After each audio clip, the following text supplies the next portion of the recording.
Plotino se plantea el eterno problema de las relaciones entre el absoluto y lo relativo, entre Dios y las criaturas.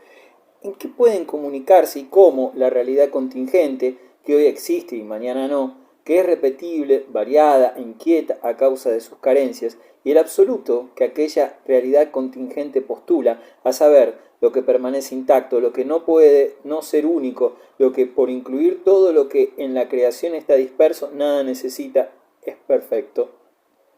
Según Plotino, lo uno se particulariza sin sufrir menoscabo en su unidad, porque la particularización se produce por emanación.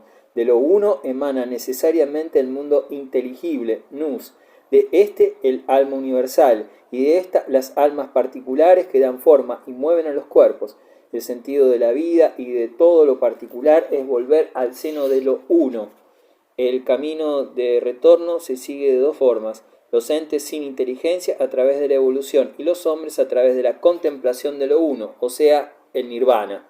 A la contemplación se accede desprendiéndose de las cosas sensibles. En la filosofía panteísta de Plotino, el alma es de suyo única y atemporal, por eso no le podemos atribuir percepciones, memoria ni razonamiento, pues estos son instrumentos de que se vale para funcionar en el mundo sensible. El alma no está fragmentada como los cuerpos, pero se divide cuando llega a ellos. Si dirigimos nuestra alma hacia las regiones pluralizadas donde el odio separa, el alma desconocerá su identidad con las demás almas y por ende se desconocerá a sí misma. Cargados de sugerencias, sus comentarios al banquete de Platón, en los siguientes extractos del capítulo 5 de la Eneada 3, afirma que el amor es materia, es insaciable y se relaciona al bien. 1. El amor no es puro, ya que contiene en sí mismo un deseo indeterminado, irracional, indefinido. Ahora bien, mal podrá ser satisfecho en tanto contenga en sí mismo la naturaleza de la indeterminación. Depende del alma, que es su principio generador. Es una mezcla constituida por una razón que, en lugar de permanecer en sí misma, se mezcla en la indeterminación. Por lo demás, no es la razón misma, sino su emanación lo que se mezcla a la indeterminación.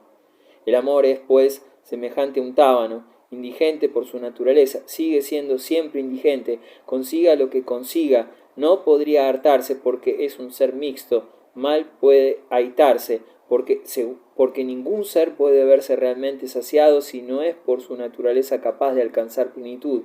En cuanto a aquel a quien su naturaleza le induce a desear, ese no puede retener nada, aun cuando por un momento llegue a saciarse. 2. El amor debe su existencia al deseo del alma, que aspira a lo mejor y al bien. Es un ser mixto, participa de la indigencia, peña, puesto que tiene necesidad de saciarse, y participa también de la abundancia, poros, ya que se esfuerza por adquirir el bien que le falta. Aún quien estuviese totalmente desprovisto de bien no sabrá buscarlos. Con razón se dice, pues, que el amor es hijo de poros y peña. Son, en efecto, la carencia, el deseo y la reminiscencia de las razones, ideas, quienes reunidos en el alma han engendrado en ella la inspiración al bien que constituye el amor. Ahora bien, peña es la materia, porque esta es la completa indigencia.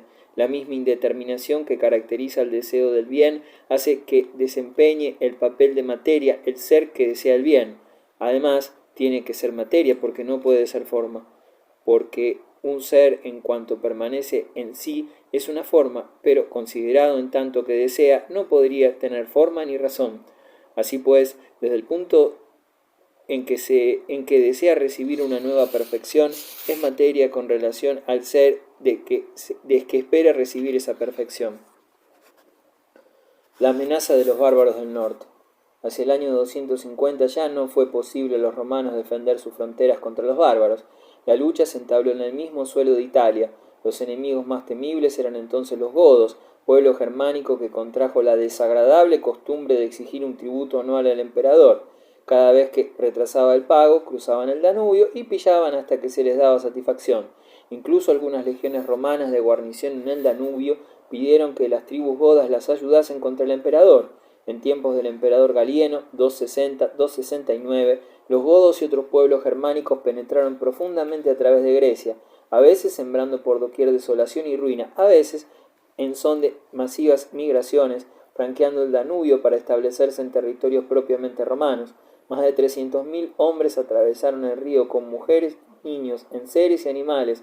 Luego se dividieron en dos grupos. Uno de ellos se dirigió a Macedonia y Grecia y el otro a través de Mesia hacia la Serbia y Bulgaria actuales.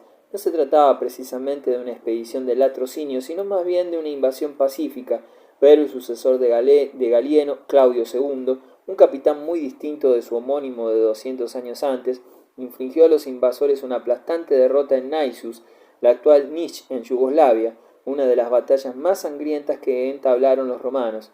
Perecieron allí 50.000 germanos. El pueblo godo no pudo reponerse en mucho tiempo del tremendo desastre sufrido, año 269. Pero tampoco los romanos conservaron largo tiempo a Claudio II el Gótico.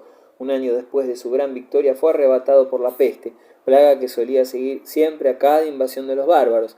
De acuerdo con la voluntad manifestada por él mismo, le sucedió a Aureliano, su mejor general, hijo de un pobre campesino. Aureliano había contribuido en gran manera a la victoria contra los godos. Decretó que el soldado tenía que conquistar su botín al enemigo, no a sus conciudadanos.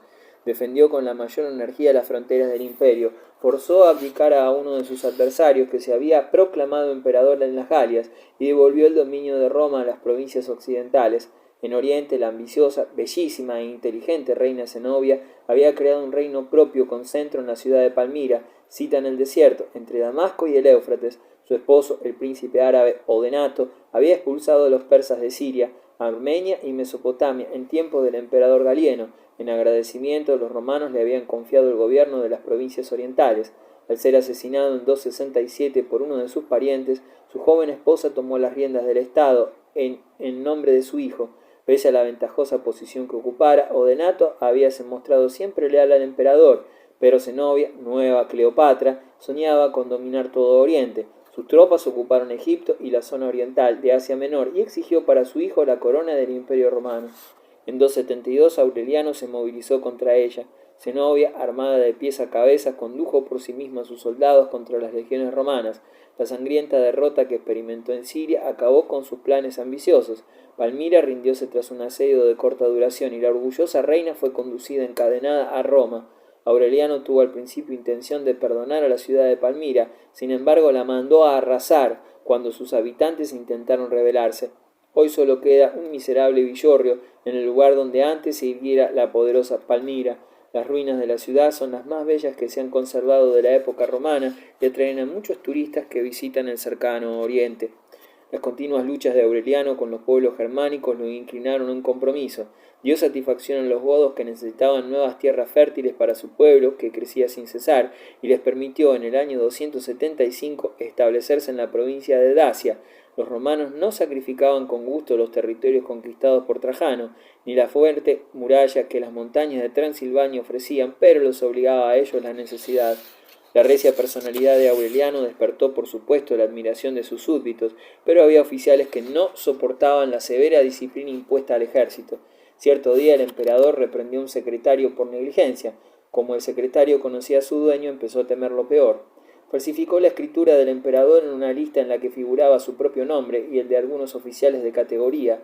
Le enseñó a los interesados, fingiendo que era una orden de ejecución que acababa de interceptar. En vista de ello, resolvieron ganarle la mano al emperador, suprimiéndolo en la primera ocasión. Así ocurrió en Bizancio, en 275. El Bajo Imperio y la monarquía absoluta. La tetrarquía imperial, Diocleciano, un nuevo Augusto. En el año 284, el dálmata Diocleciano, comandante de la guardia pretoriana, fue proclamado emperador por los soldados. Aunque era hijo de un liberto, había alcanzado por sus relevantes dotes el mayor cargo a que podía llegarse. El emperador elegido no era el más valiente ni el más famoso, pero sí el hombre más prudente y de mayor inteligencia. Era evidente que las cualidades militares no bastaban para salvar de la anarquía al Estado. En los 90 años transcurridos desde la muerte de Cómodo, Roma había tenido 80 dueños, entre emperadores y pretendientes. Las medidas a adoptar en lo sucesivo no podían ser simples paliativos, se necesitaba un cambio radical. Esta sería la tarea del nuevo emperador, encabezar una autoridad estatal fuerte. Su capacidad de organizador, no menor a la de Augusto, le daba medios de realizar una obra para la posteridad. Pero Un hombre solo no podía mantener las riendas de una gran potencia y acudir de continuo a la guerra en los más diversos lugares. La primera medida que tomó Diocleciano fue ayudarse de un corregente. Escogió a Maximiano, su amigo de infancia y hermano de armas, quien, como Diocleciano, ostentaría el título de Augusto. Roma había conocido antaño una institución semejante, el consulado. Al cabo de unos años de reinado escogieron ambos gobernantes un corregente, cada uno colocado bajo la autoridad del Augusto y con el título de César. Estos dos Césares fueron adoptados por ambos emperadores que le dieron sus hijas en matrimonio. El objetivo de tal medida era que cada uno de los Césares adquiriera suficiente conocimiento de los negocios del gobierno y estuviese preparado para suceder al Augusto cuando éste muriera. El nuevo Augusto elegiría entonces a su vez un nuevo corregente con título de César. Diocleciano creía que la nueva institución ofrecía otras posibilidades a los generales capaces y ambiciosos, y la carrera hacia el poder y la guerra civil serían en lo sucesivo descartadas en el imperio. A cada uno de los 4 corregentes de aquella tetrarquía se le asignó una zona imperial, con la misión de administrarla y defenderla contra el enemigo exterior. Diocleciano se quedó con Oriente, la mitad más rica del imperio, y residió alternativamente en Bitinia y Dalmacia. Maximiano, encargado de defender el limes contra los germanos, trasladó su residencia de Roma a Milán. La antigua capital del imperio quedaba de lado por razones geopolíticas. Aunque el territorio estaba dividido en 4 gobiernos, no surgieron esas discordias que se originan cuando los poderes están repartidos. Diocleciano era, de hecho, el monarca supremo. Maximiano solo era un valiente soldado que se sometía con gusto al talento superior de su viejo commilitón. Las formas republicanas que el Principado había mantenido hasta entonces desaparecieron para siempre. El Imperio Romano vino a ser una monarquía absoluta, cuya ley suprema sería en adelante la voluntad del emperador. Para simbolizar el absolutismo imperial se sustituyó la corona de encina por la diadema, cinta blanca adornada con perlas. En adelante el emperador no sería ya saludado como los demás ciudadanos, con un apretón de manos. Todos los que obtenían audiencia del soberano debían doblar la rodilla y besar la orla adornada de joyas del manto imperial. El emperador vivía en un espléndido aislamiento, como un rey de reyes. Al colocarse a sí mismo en tan inaccesible altura, Diocleciano y sus predecesores trataban de protegerse contra los atentados, siempre posibles. La medida parecía adecuada. A partir de la época de Diocleciano no hubo problema, ni siquiera en teoría, en el reparto de autoridad entre emperador y senado. Roma seguía teniendo senado, pero solo se ocupaba de los asuntos de la ciudad. La dignidad senatorial se transformó en una nobleza hereditaria, en la que eran admitidos los altos funcionarios o los ricos terratenientes capaces de pagar los elevados impuestos que iban aparejados con esta dignidad. Puede afirmarse que el absolutismo de esta época fue un mal necesario, ya que el espíritu cívico no existía. Del mismo modo, desde el punto de vista de la política exterior y considerando el período germánico siempre creciente al oeste y al norte, y el persa al oriente, parecía necesaria una concentración de poderes. El imperio persa reorganizado constituía un excelente ejemplo del éxito de ese punto de vista político.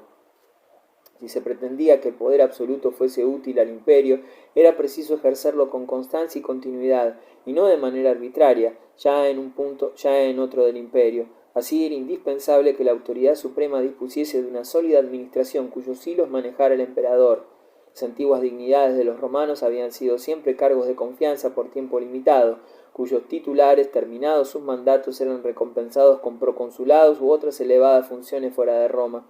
En los primeros tiempos del Principado, una especie de funcionarios imperiales o ministros comenzaron a ayudar al emperador en el ejercicio del poder, e incluso llegaron a tener entre manos la dirección del gobierno y la política. Diocleciano y su sucesor Constantino se determinaron resueltamente por este camino. Confiaron la administración imperial a funcionarios más o menos importantes que gozaban de emolumentos fijos en el seno de una jerarquía establecida con claridad, bajo severa inspección de la autoridad suprema. A cada cargo se le atribuye una denominación honorífica. La de vir egregius se daba a los procuradores, la de vir perfectissimus a los prefectos y vir eminentissimus a los prefectos del pretorio. Las administraciones civil y militar tenían sus poderes perfectamente delimitados. Al frente de la administración civil fueron colocados 4 ministros. Estos, con cierto número de altos funcionarios, formaban el Consejo de Estado, que asumió en lo sucesivo parte del papel desempeñado antes por el Senado.